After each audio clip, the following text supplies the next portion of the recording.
सीमा विवाद को लेकर भारत और चीन आमने सामने हैं। चीन जहां भारत को 1962 के युद्ध की याद दिला रहा है, तो जवाब में भारत का कहना है कि वो अब 1962 का भारत नहीं रहा है।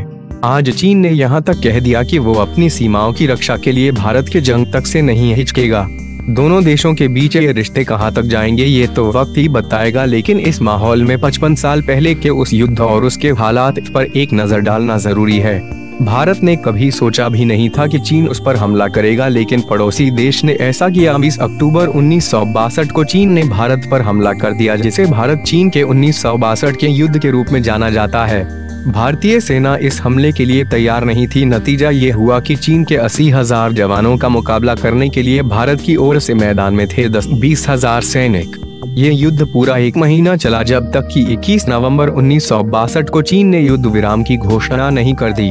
भारत 1947 में आजाद हुआ और 1949 में People's Republic of China (PRC) का गठन हुआ। तभी से भारत सरकार की नीति चीन के साथ सौहार्दपूर्ण संबंध बनाए रखने की रही। जब चीन ने तिब्बत पर कब्जे का ऐलान किया तो भारत ने विरोध पत्र भेजा और तिब्बत के मुद्दे पर बातचीत की पेशकश की। यहाँ तक कि चीन ऑक्साई चिन बॉर्डर पर सेना तैनात करने के मामले में भारत से बाजी मार ले गया। भारत चीन से अपने संबंधों को लेकर बहुत गंभीर था। वो जापान के साथ एक शांति संधि में इसलिए शामिल नहीं हुआ क्योंकि चीन को उसमें नहीं बुलाया गया था। चीन कई मुद्दों पर दुनिया में अलग थलग हो चुका था और भारत एक तरह से चीन का प्रतिनिधि जैसा बन गया था। 1954 में चीन और भारत ने 5 सिद्धांतों को आधारभूत मानकर संधि, जिसे पंचशील सिद्धांत कहा गया। इसके तहत भारत ने तिब्बत में चीनी शासन को स्वीकार किया।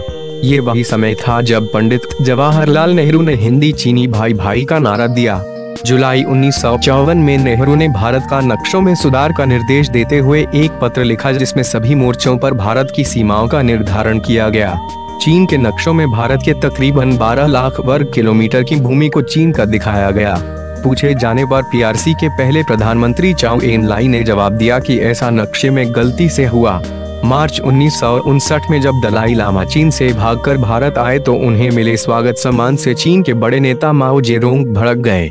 दोनों देशों के बीच तनाव तब और बढ़ गया जब माओ ने आरोप लगाया कि तिब्बत की राजधानी ल्हासा में हुआ विद्रोह भारतीयों के कारण हुआ था। तिब्बत में अपने शासन के लिए भारत को खतरा मानने की चीनी धारणा 1962 के युद्ध का सबसे बड़ा कारण रहा। 1962 की गर्मियों में भारत और चीन की सेना के बीच विवाद की कई घटनाएं हुई। 10 जुलाई 1962 को 350 चीनी सैनिकों ने कुसूल में भारतीय पोस्ट को घेर लिया और लाउड स्पीकर से गोरखा सैनिकों को ये मैसेज दिया कि उन्हें भारत की ओर से नहीं लड़ना चाहिए। अक्टूबर 1959 को जब कांगड़ा दर्रे में दोनों सेनाएं टकराईं, तो भारत ने महसूस किया कि वो युद्ध के लिए तैयार नहीं है। इस झड़प में भारत के 9 पुलिसकर्मी शहीद हुए। इसके बाद विवादित इलाके से गश्ती दल वापस बुला लिए गए। 20 अक्टूबर 1962 को चीन की पीपल्स लिबरेशन आर्मी ने लद्दाख और उत्तर पूर्वी सीमांत एजेंसी में मैकमोहन रेखा के पास से हमला कर दिया। जब तक युद्ध की शुरुआत नहीं हुई थी तब तक भारतीय पक्ष आश्वस्त था कि ऐसा कुछ नहीं होने वाला, इसलिए उसकी तैयारियां काफी कम थीं।